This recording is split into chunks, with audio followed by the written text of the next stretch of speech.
Hey there, welcome back.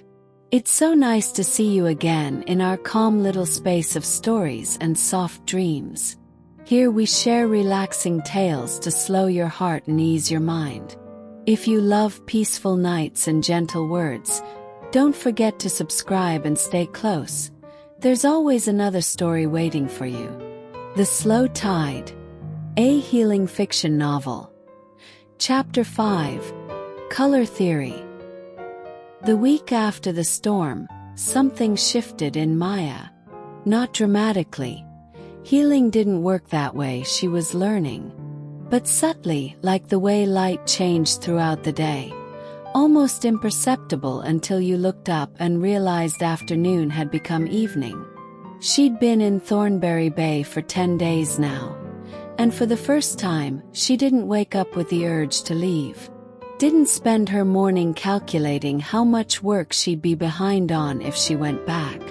Didn't compose imaginary emails to her old boss explaining why she couldn't return. Instead, she woke up thinking about color. Started with the sunrise. Maya had never been a morning person. In San Francisco, mornings meant coffee gulped while reviewing presentations, strategic planning done in the car during her commute.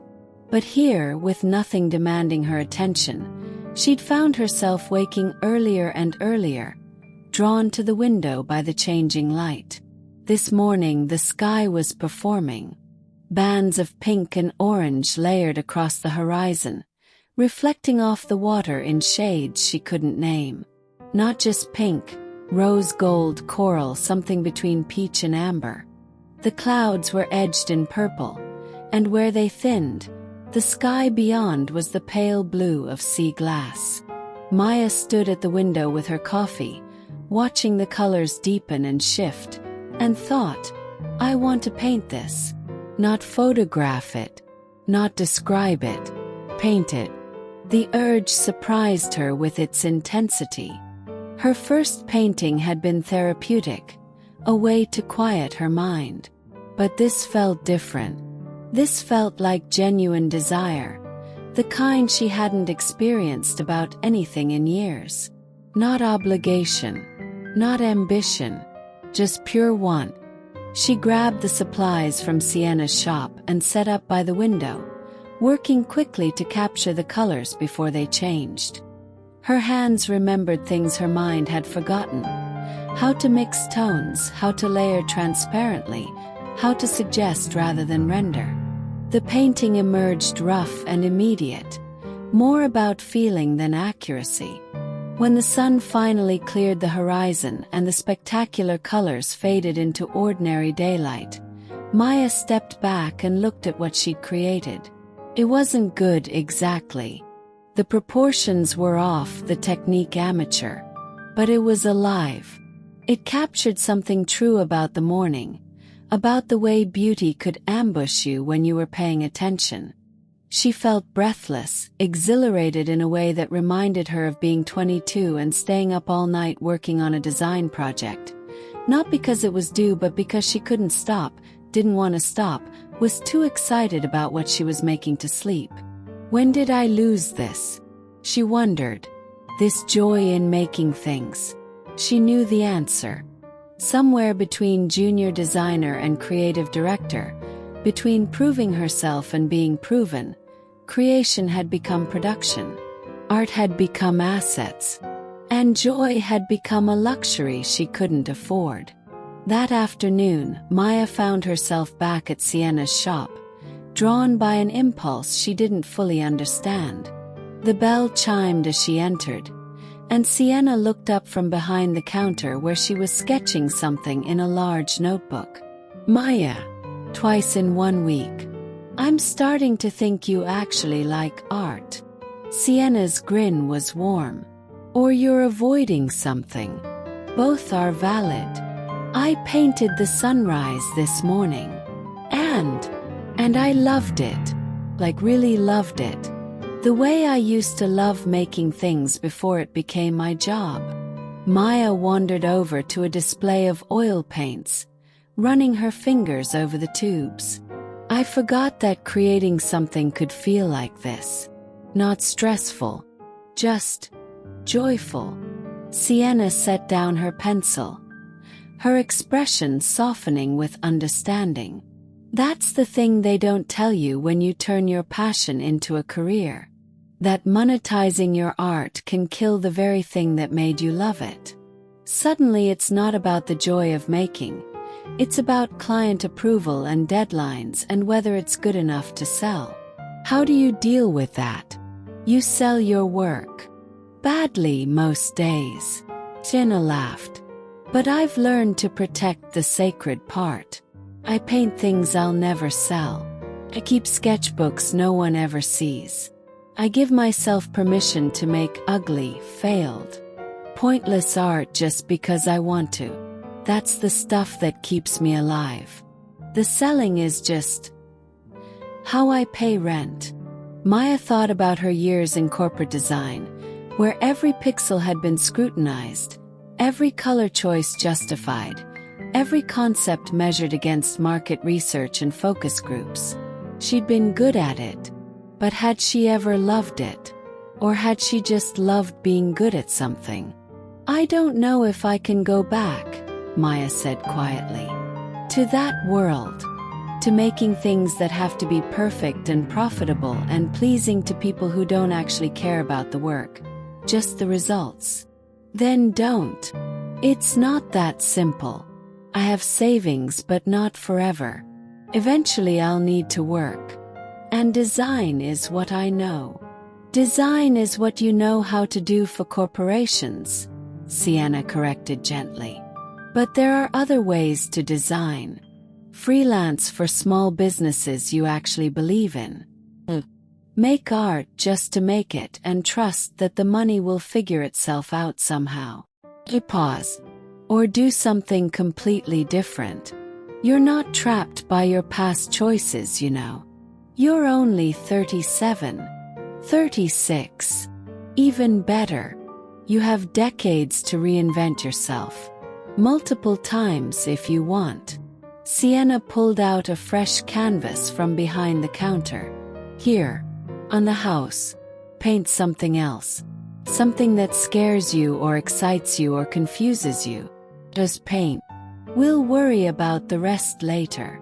Maya took the canvas, feeling its weight. Why are you being so nice to me? You barely know me. Because someone was nice to me when I first got here. And because Sienna's expression turned more serious.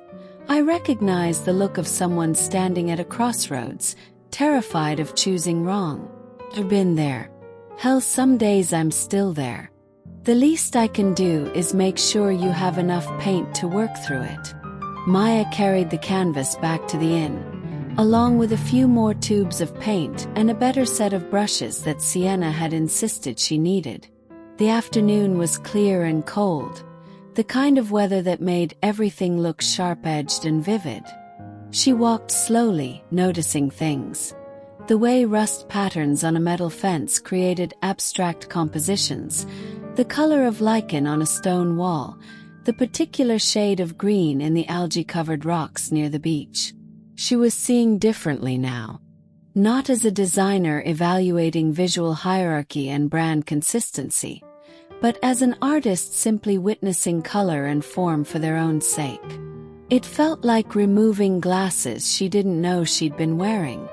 At the general store, she stopped to buy some snacks and found Marcus stocking shelves with Chen's help. They worked in comfortable synchrony, married long enough that they moved around each other without speaking, each knowing where the other would be. "Maya," Marcus called out. "Haven't seen you in a few days. Thought maybe you'd left us." "Still here. Just been processing. That's what this place is good for." He set down a box of canned goods. "You look different. Lighter maybe." "I've been painting." "Ah." Chen smiled, understanding in her eyes. "Creation is a powerful medicine. Better than any therapy I've ever tried." "You paint?" Maya asked. "I write. Poetry mostly. Terrible poetry that no one will ever read. But it helps me make sense of the world. Chen gestured to the canvas under Maya's arm. What are you working on? I don't know yet. That's the strange part. Usually I plan everything, sketch it out, know exactly what I'm making before I start. But lately I just begin and see what happens. That's how the best art gets made, Marcus said. When you stop trying to control it and just let it be what it wants to be. Maya thought about her corporate work. Every element planned and tested and approved before execution. No room for accidents or inspiration or the painting to tell her what it wanted to be. Just meticulous control from concept to delivery. No wonder she'd burned out. She'd been trying to control the uncontrollable, to make art that followed rules instead of truth. Back in her room, Maya set up the new canvas and simply stared at it for a while. The blank white surface felt full of potential and terror in equal measure. What did she want to paint? What was trying to emerge from inside her? She thought about the bonfire, the way the flames had cast dancing shadows across people's faces. About the storm and how it had cleared space for new growth. About Helen's words. Becoming, not going back. Maya mixed colors without planning. Blues and grays and unexpected warmth in ochre and burnt sienna. She started painting without sketching, letting her hand move instinctively. Abstract shapes emerged. Suggestion of waves, of fire, of figures in motion. It was chaotic and emotional and completely unlike anything she'd ever made. Hours passed. The light changed. Maya's back ached and her hand cramped, but she kept painting, chasing something she couldn't name. This feeling, this complete absorption in the act of making, was what she'd been missing. This was flow state. This was being fully present in a single moment, not thinking about the next meeting or the next deadline or the next performance review. This was what it felt like to be alive. When she finally stopped, it was because she'd reached some natural ending point, not because she was tired or the light was wrong or she had somewhere else to be. She stepped back and looked at the painting with critical eyes. It was a mess, muddy in places, clumsy in its execution, lacking any clear focal point or composition. By every technical standard she'd learned in art school and perfected in her corporate career, it was a failure. But it was honest, real. And looking at it, Maya felt something she hadn't felt about her work in years. Recognition. Like the painting had somehow captured the interior landscape of her current existence. The chaos, the uncertainty, the gradual emergence of something new from the wreckage of who she'd been. There was a knock at her door.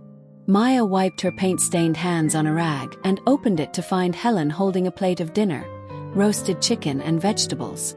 "Thought you might be hungry," Helen said, then noticed the painting. She was quiet for a moment, studying it. "That's remarkable. It's terrible. Technically, maybe. Emotionally, it's powerful." Helen set the plate on the table. "This is what I meant about becoming. This is you, letting yourself be messy and uncertain and real. This is brave work, Maya." Maya felt tears prick her eyes, the kind that came from being truly seen. "I don't know what I'm doing. With the painting. With my life. With any of it." "Good. That means you're finally being honest." Helen squeezed her shoulder gently. "Eat. Rest. Paint more tomorrow. That's all you need to figure out right now." After Helen left, Maya ate slowly, watching the sunset paint new colors across the ocean. She thought about her old life, where every decision had been strategic, every move calculated for maximum career advancement. She'd thought she was building something. But maybe she'd just been running from this, from the terrifying freedom of not knowing, from the vulnerability of creating something honest. Her phone was still in the drawer. She hadn't turned it on in 3 days. Tomorrow she knew she'd have to face it, have to make some decisions about what came next. But tonight, she had paint under her fingernails and a terrible, honest painting drying by the window and the strange, unfamiliar feeling of being exactly where she was supposed to be. That was enough. More than enough. It was everything. That evening, Maya walked down to the beach. The tide was out, exposing tide pools that glowed golden in the setting sun. She found her favorite one, the large pool near the rocks where she'd seen the hermit crab that first morning after the storm. She sat on the cold sand and watched the small ecosystem going about its business. Anemones waved their tentacles. Tiny fish darted between fronds of kelp. A purple starfish clung to a rock, patient and ancient. These creatures didn't worry about purpose or productivity. They simply existed, doing what they were meant to do, being what they were meant to be. The starfish didn't apologize for moving slowly. The anemones didn't feel guilty about staying rooted to one spot. Why had Maya spent so many years believing she needed to be more, do more, achieve more to justify her existence? Room for one more. Maya looked up to find a man standing a few feet away. Tall, maybe early 40s, with dark curly hair going gray at the temples and eyes the color of the ocean on a cloudy day. He wore a thick sweater and jeans, his hands in his pockets, expression friendly but cautious, as if he didn't want to intrude. "Sure," Maya said, gesturing to the sand beside her. He settled down with a small groan. "I'm getting too old to sit on cold sand, but I can't seem to stop doing it." He extended a hand. "I'm Daniel. I run the marine sanctuary up the coast." Well, run is generous. Mostly I clean tanks and give tours to school groups. Maya. I'm staying at the inn. Learning how to do nothing. Ah, you're one of Helen's projects. He smiled. She has a gift for finding people who need to slow down. How's the nothing going? Harder than you'd think. I bet. I came here 5 years ago for the same reason. Burnout from a research position at UCSD. I was supposed to stay 2 weeks. Then 2 months. Then I realized I didn't want to leave. Daniel picked up a piece of sea glass, turning it over in his fingers. Now I spend my days explaining starfish anatomy to 8-year-olds and monitoring water quality.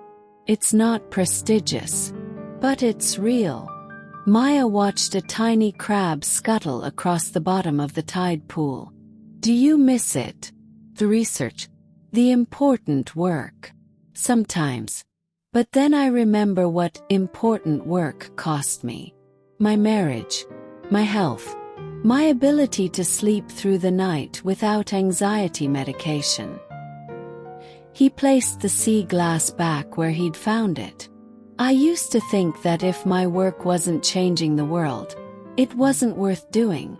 Now I think that helping kids fall in love with the ocean is changing the world.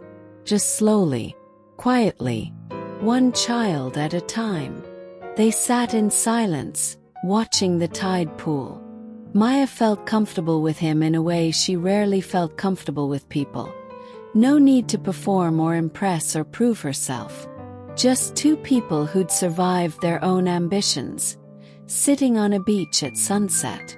Can I ask you something? Daniel said eventually. Sure. What scares you most about not going back? To your old life, I mean. Maya considered the question seriously. That I'll have wasted all those years. That I'll be nobody. That I'll look back and realize I gave up something valuable for something meaningless. And what scares you most about going back? That I'll lose this. She gestured to the tide pool, the beach, the vastness of sky and water. This ability to notice things, to feel things, to actually be present in my own life instead of constantly planning the next thing. To pause.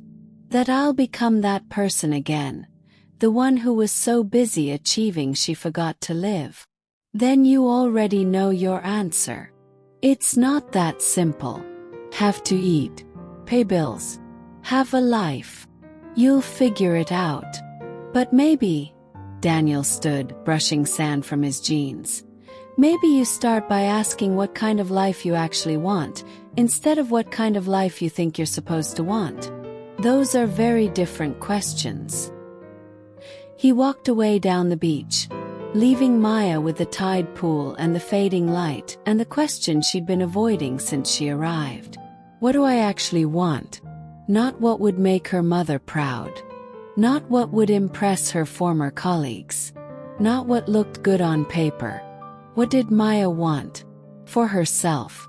For her one precious life. She stayed on the beach until the stars came out, listening to the waves, watching the tide slowly creep back in. And somewhere between one breath and the next, she realized she was crying, not from sadness but from relief.